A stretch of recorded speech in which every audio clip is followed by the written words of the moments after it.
Okay, boys and girls, so here we are, day 3 of the Wounded Warrior Challenge. We just got off the iron pile. Today was a good chest day, good bench day. Yeah, started a little before 6 a.m. and it's now 7:06. So we're gonna bust out some push-ups, at least 100, maybe more depending on how I feel. I am really sore, really sore. I ain't even gonna try to lie or, embellish, So, I have a right to that at 62, and I want to start off with a little quote from Confucius that says, "He who fears to suffer suffers from fear." And whatever's going on in your life, if you're fearing like the impending doom or the despair or whatever it is, whether it's finances, it's addiction, it's some kind of self-accepted weakness, I'm here to tell you that there's a way out of that pit of despair. And you just pick yourself up from the inside out. You grab a hold of your fucking backbone and you sit there and you take that wriggly little spine and you turn it into a spine of steel, and you just get yourself up out of that pit of despair. Easier said than done, I know. That's what everybody's going to say. But you know what? It's not. It's really not. It's just that first step. That first step. Boy, that first step's a motherfucker. It seems like a long drop off a short cliff, but it's really not. So we're going to hit these push-ups right now. We're going to start that.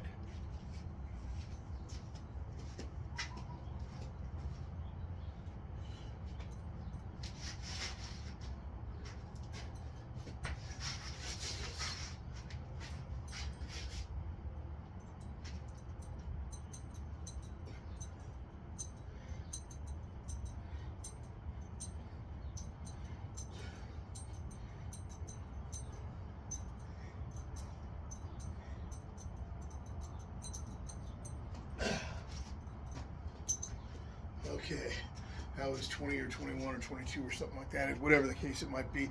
I'm just starting with, these sets like that, so that if somebody suggested I run this out, 1,776 push-ups, like it's 18 days, if you just do 100 a day, or, plus the little change at the end. But I started out with 332 and 100 yesterday. And if I do 100 today, I mean, I can at least make it go for another 2 weeks, and but I've learned something here. I don't have to have a challenge or something else to sit here and post these videos.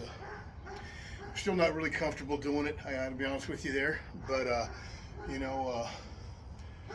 it's something that's obviously working with people. It's resonating with people.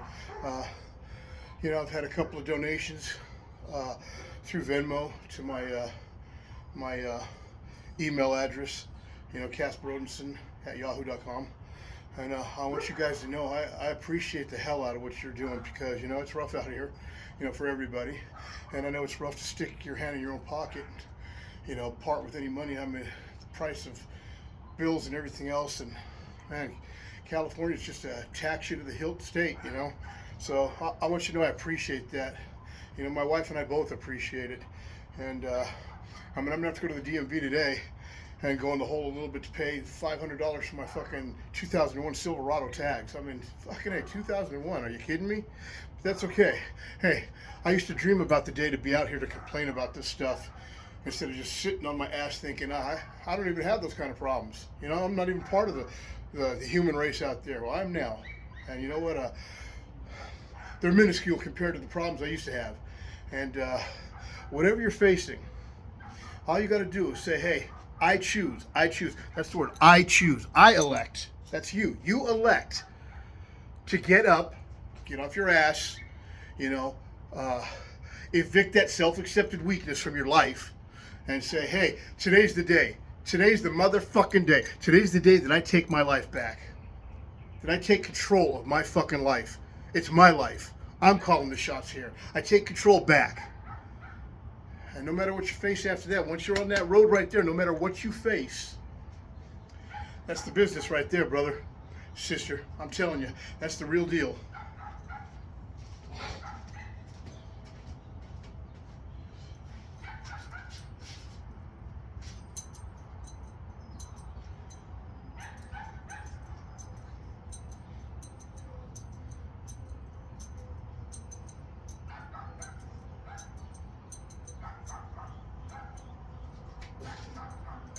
Okay, well, that's 40. Hey, I got to tell you, kids, you know, you hear a judge say, you know, 2 life sentences plus the gavel does not done falling yet. There's more time on top of that, so you got 2 life sentences plus. And, you know, you're 32 years old. And, you know, that's it. That's a wrap. I mean, you're done. And when I caught those cases in the early mid-90s right there, it's like that life meant life. 1 life, 2 lives, 15 life, 17 life, 25 life, 7 life, 100 life. Didn't make a difference. Life was life. And those of you who've been there that are out here now, you know what I'm talking about. Until some of the laws change to give people an opportunity, I got to tell you, you know, I have mixed feelings about this. Everybody thinks because you're an ex-con that you're liberal or something. I'm not a liberal person. I'm a very conservative person. I'm so far to the right, you know, it's ridiculous. But I'm all about people believing in what they believe in. That's what I put a uniform on my 17th birthday for. People to believe what they want to believe in. As long as they don't become offensive in my space, I will not be offensive in their space. But, you know, I'm not really with a lot of watered down issues regarding the law, because we need to have a society of law and order. That's what keeps everything working.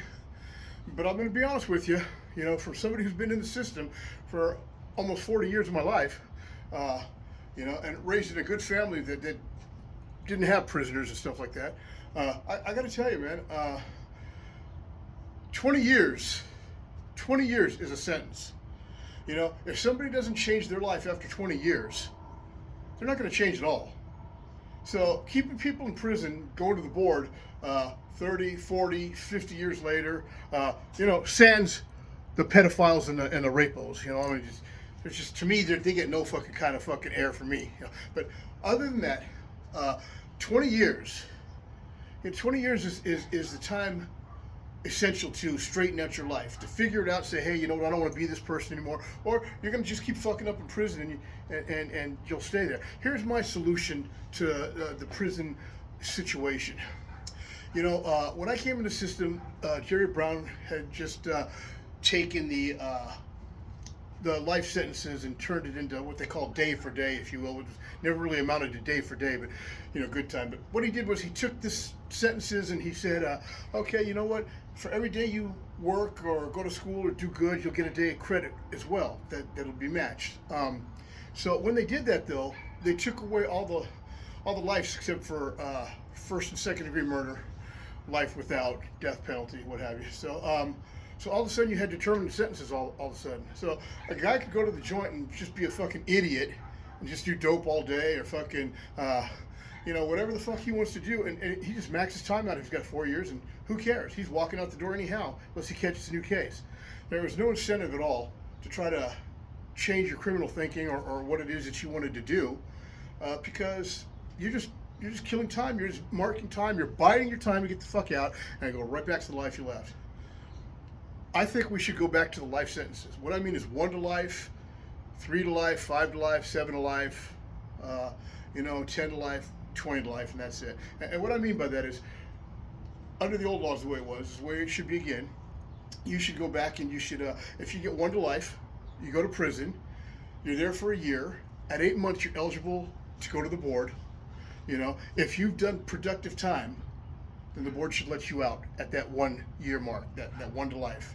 If you're fucking up, you get a denial, you go back again, you know, and you get another chance until you finally get it right. If you got a 7 to life, it's the same kind of situation. You sit there and, you know, at you know, like 5 years, 8 months, 5 years, 9 months, you get your chance at the board. If you've been doing productive time, you get out. If you're not, well, you stay there all the way up to that life. It's your call. That's just it. It's your call. You know, you want a program, you want to get out of the joint, that's what you do. But there's no means for that right now. You know, I mean, they're starting to have all kinds of rehabilitative programs, but there's no means to actually get to the board any sooner if you're a lifer. So that's number one. And number two, they got this California model thing going on now, which is really just a revision of the old law. When I came in the system, you know, so I see this stuff now, like at San Quentin, I've seen these things on TV and stuff where they got fish aquariums and stuff like that. Hey, guards are going to play chess with prisoners and stuff like that, convicts. When I came in the system, it was like that. When I came in the system in the mid 80s, a guard would bust his uniform blouse off, and he'd get on the iron pile with a crew of guys and start, driving iron. They'd sit down and play chess with you. They did their job if you made them do it, but other than that, it was just, hey, we all have to be in this world together. You could have a fish tank, an aquarium in your cell. You could have a record player in your cell. All they're doing is bringing back what it used to be. An old con from Muscoy, California, told me that if you're in the system long enough, youngster, and I hope you're not, you'll watch the pendulum swing back the other way, and then it'll come back this way. So you'll see everything that we got under the Prisoners' Bill of Rights go away, and then you see us start getting it back. That man knew what the hell he was talking about. But I'll tell you what, the worst day on the bricks here is better than the best day in the fucking joint. Don't you ever forget that. You kids, you youngsters who think there's some kind of future or glam in becoming somebody, earning your bones, being about something, you ain't about shit. You're about fucking being somebody's tool, their device, until they've had enough of you and you have no more use. I gotta tell you, you want to be somebody, you want to be about something, be a good son, a good sibling, a good father, a good loved one, a good neighbor, a good friend. That's being about something. Somebody who shows up for those that matter in his life and for those that count, those that are his family, his friends. Being there for them, counting. That's about being something right there.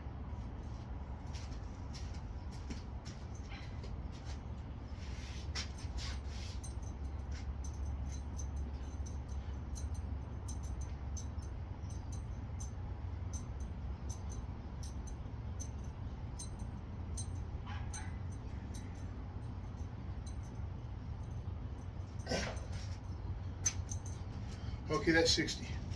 I'm going to tell you something else too while I'm on the soapbox rallying. Law enforcement is not our enemy. You sit there and you want to live the so-called gangster's life or the outlaw life, or you just want to be a so-called reg.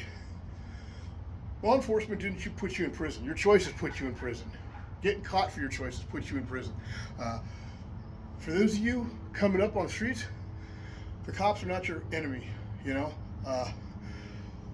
If a cop is corrupt, he's a piece of shit. That's all there is to it. He's no better. In fact, he's not even no better than a guy who's out there, being an outlaw for all the honest world to see. He's worse than that because he took an oath to serve and protect. And the ideology of by any means necessary, that's no better than some of the ideology that I used to espouse. The bottom line is, law enforcement that is not corrupt and that is honest, they're everyday heroes. They're out there hanging their ass out on the line for your safety and mine. And your families, your loved ones, you should treat them accordingly like that. I'll tell you what, on the inside, there's a lot of guards that I had a good rapport with, counselors, wardens, AWs, good people. They chose that as their occupation. I chose to be an outlaw as my occupation, a thug, a gangster, whatever you want to call it. That's not their fault. That's my fault.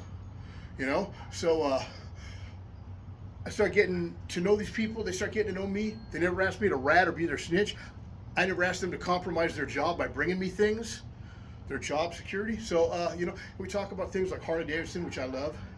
Shout out to Harley Davidson and all bikers out there that ride. It's a good day to go riding before it gets hot. We talk about things like that, fishing, hunting, just, things that we have a mutual interest in, politics, prison reform.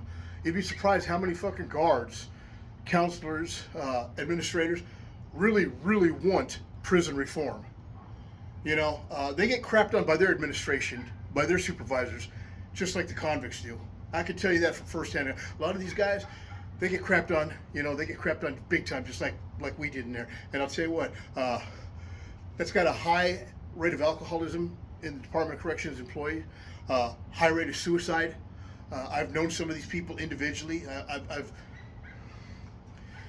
I've had good reports with some of these people. It's always the good ones too. It's always the ones that are not corrupt. It's always the ones that are just decent. The ones that'll have your back whenever somebody tries to get you in a wreck, fucking one of their peers or colleagues. It's always the good ones that fucking end up fucked off. But don't look at law enforcement. We're coming up on the 4th of July tomorrow. Look at these people that put on a uniform, whether it's to go to places like you know, the Middle East or Africa right now, or whether it's, you know, people right here in your community that are wearing blue, or responding to fires, or emergencies, you know, support these frontline, support these frontline you know, personnel. Don't sit there and hate on them. They've done nothing to you, and they'd be the first people to show up, you know, if somebody called 911. You know, like I said, if somebody's not corrupt, you need to give them the proper respect that's due. If they are corrupt, hey, you know, fuck them. They're pieces of shit. You ain't got nothing coming, you know. So, you know, get another set here. I just wanted to set the record straight on that, you know, because people ask me all the time where I stand with that, and you know, I know a whole lot of guards that I did time with that are retired now, that were always right with me then, and I have, you know, dealings with them out here that are honorable. You know, I've had lunch with a few of them. I got riding with a few of them. You know, it's not an everyday thing. It's not a, you know, it's not a best friend kind of thing or anything by even close to that. But it's a mutual respect. It's acknowledgement that, hey, we're glad you're out. I'm glad I'm out. You know, we've seen each other. Hey, you know, good for you. You know, hope your life is working out for you the way you hoped it would in retirement, that you got everything out of the system that you put into it. For me, I'm just out here trying to make my way, you know. Year and 3 weeks out almost, and you know, every day's getting better, and still dealing with a whole lot of PTSD, a lot of frustration, animosity, and anger, but you know, I'm keeping it all in check right here and right here. So.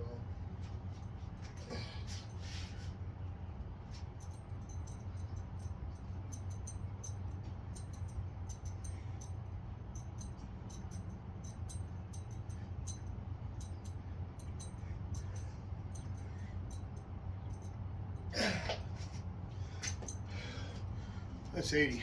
You know, don't get me wrong, I'm not a hypocrite, I'm not a fraud by any stretch of the imagination.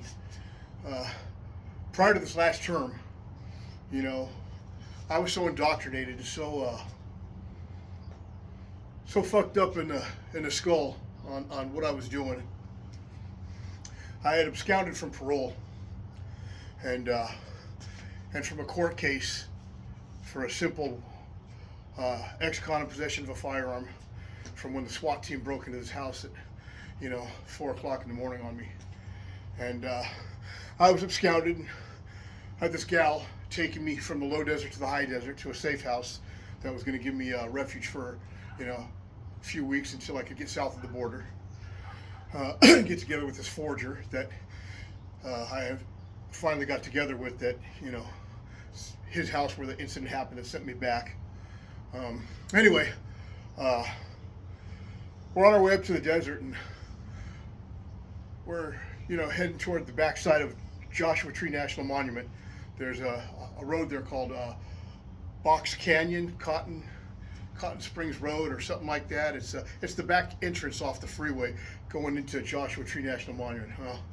We're driving, and this highway patrolman, he lights us up, and you know, I tell this gal, I said, hey, as soon as he pulls us over, hit that lever on your seat and drop all the way back, because I'm going to blast him, and if you don't drop back, you're going to get blasted in the process.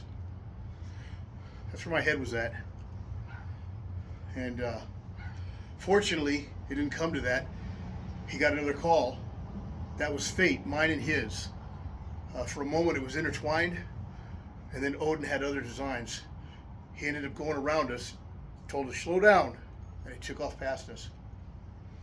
I bring this up because while we're on lockdown at Corcoran, we're locked down. This is years later, you know, 20 years later, 20-something years later.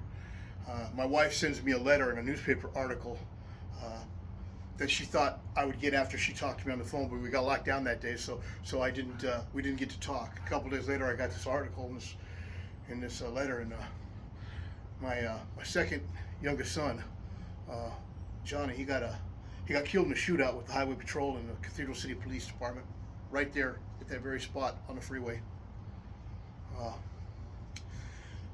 That's what we call Orlog. Others call it karma, but that's the example I left to him. And And I got to tell you, the sins of a father, the sins of a mentor, the sins of an influencer uh, may not affect you directly in the physical sense, but it will affect you emotionally, psychologically, through those closest to you. Uh, and that's a motherfucker, you know. That's a whole different kind of pain and anguish right there. Uh, and so I got to tell you, these are the lessons I try to pass on. And I want to say something else about the highway patrol in that vein right there. You know, it's hard for me to forgive that because he was my son. It's hard for me to forgive what happened. But you know what? I'd always told my kids, don't ever pull a gun on somebody if you're not going to use it. Don't ever think that it's a game. You better be prepared to pay the consequences and the risks of doing that. You're going to be held accountable one way or the other somehow.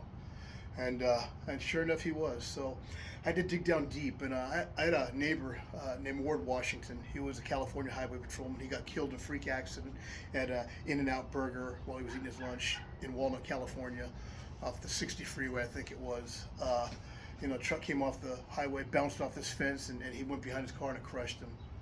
I bring up Ward because when I was a kid, Ward would take the few troubled kids in the good neighborhood I come from, and he would try to keep us out of trouble and mentor us. He had 2 daughters, no sons, so he'd try to mentor us. And he had this old Studebaker, and he liked to wash it and wax it. Ward was a good dude, man.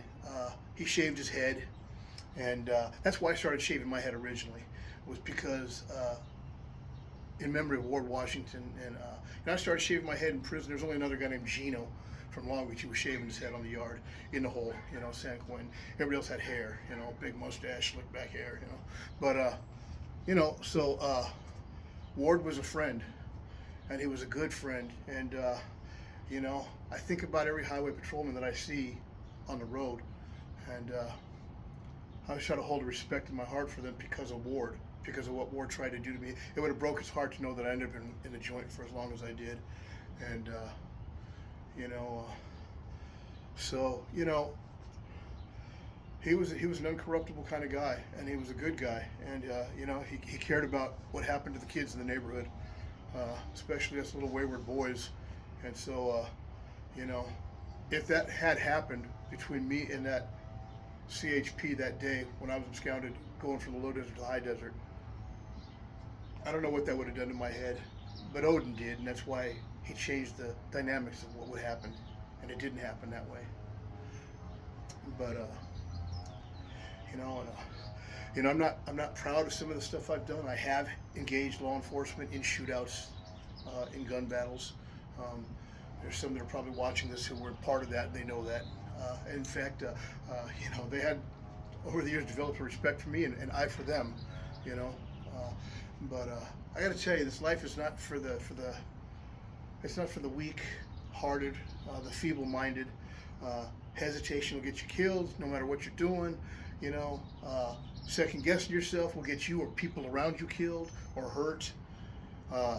You are so much better off pursuing something good, whether it's academic, vocational, technical, living a normal life that has rewards that are consistent. You sit there and everything you gain through illicit gains can be, and ultimately, unless you're like in the less than 1 percentile, will be taken away from you. You will lose it. You go to the joint, you lose it. Everything's gone. By hook or crook, from friends or foes or law enforcement, seizure, whatever, you're going to lose it all.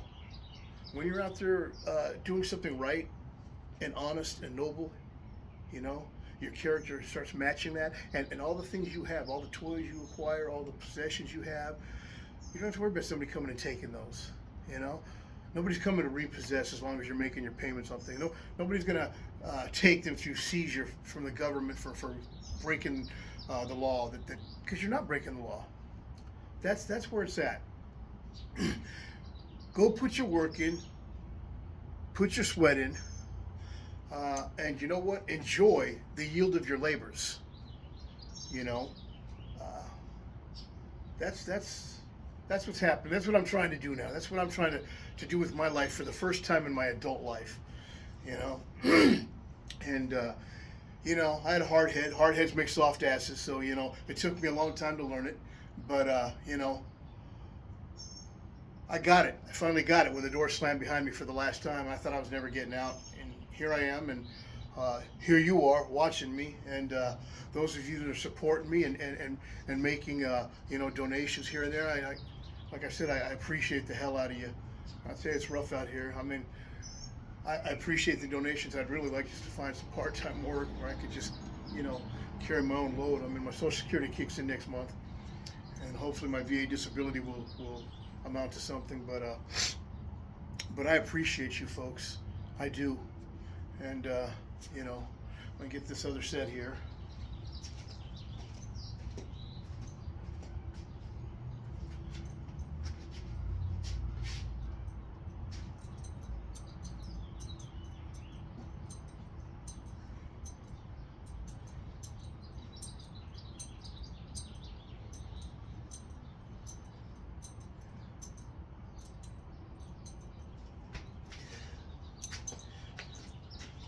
All right, well, it's 7:32. I got to make some eggs and some sausage, get my day going. I got a day full of meetings. I want you to know I appreciate you all, and you know, if I can just make a difference in just a couple of your lives, uh, help you, you know, find the character that's inside of you that it's always been there, you know. Took a lot of guys in prison over the past 20 years especially, and mentored them. A few of them watch this channel. I mentored these people and you know, helped them find out what they were really made of inside and who they were meant to be, who they could be. And a couple of them were lifers as well, and they're out now and doing good. And a shout out to some of you, Joe, Cappy, you know, you folks that are they're living a good life out here, you know, and doing what it takes to stay out here, you know. Just remember, brothers, I've always told you all along, all the years, the worst day out here is better than the best day in there.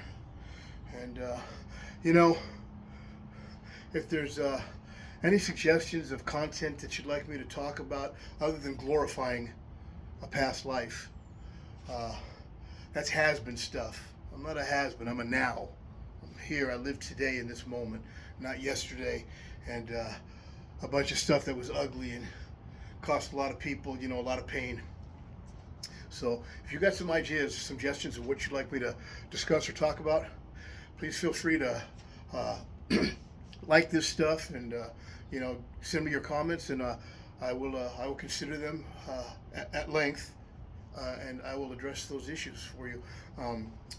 You know, please go to the Wounded Warrior Project as well, and maybe donate, you know, for this good cause. And you know, every day 22 vets commit suicide, and you know, so I'm gonna go ahead and get another 22 for those vets. And you know, these people that come home broken and you know, scrambled in the mind or missing limbs, it's not just their hell, though it is. It's their loved ones as well, their kids, their wives, their husbands, you know, their family members, their caregivers. Wounded Warrior Project, a worthy, it's a worthy cause. There's other ones too, you know. Another one that I like is Tunnels to Towers, I think it's called. It's with first responders from, you know, organization that takes care of the families from 9/11, and you know, so I mean, these are worthy causes right here. And you know, for the price of a six-pack, I mean, you can make a difference. You know, you still have your beer, still do your thing, but for the price of that six-pack, you're making a difference collectively. You know, the accumulation of the cumulative amount of those monies brought together, you know, they make a difference. I'm gonna hit this last 22 for, you know, the 22 vets every day that commit suicide. And I'm gonna wish you all well, and I'll see you tomorrow.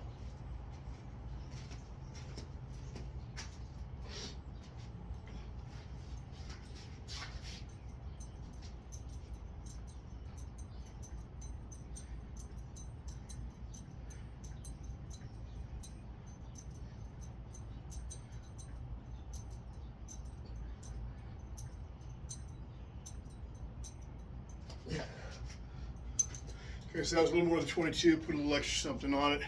I'll see y'all tomorrow. Old Meadows.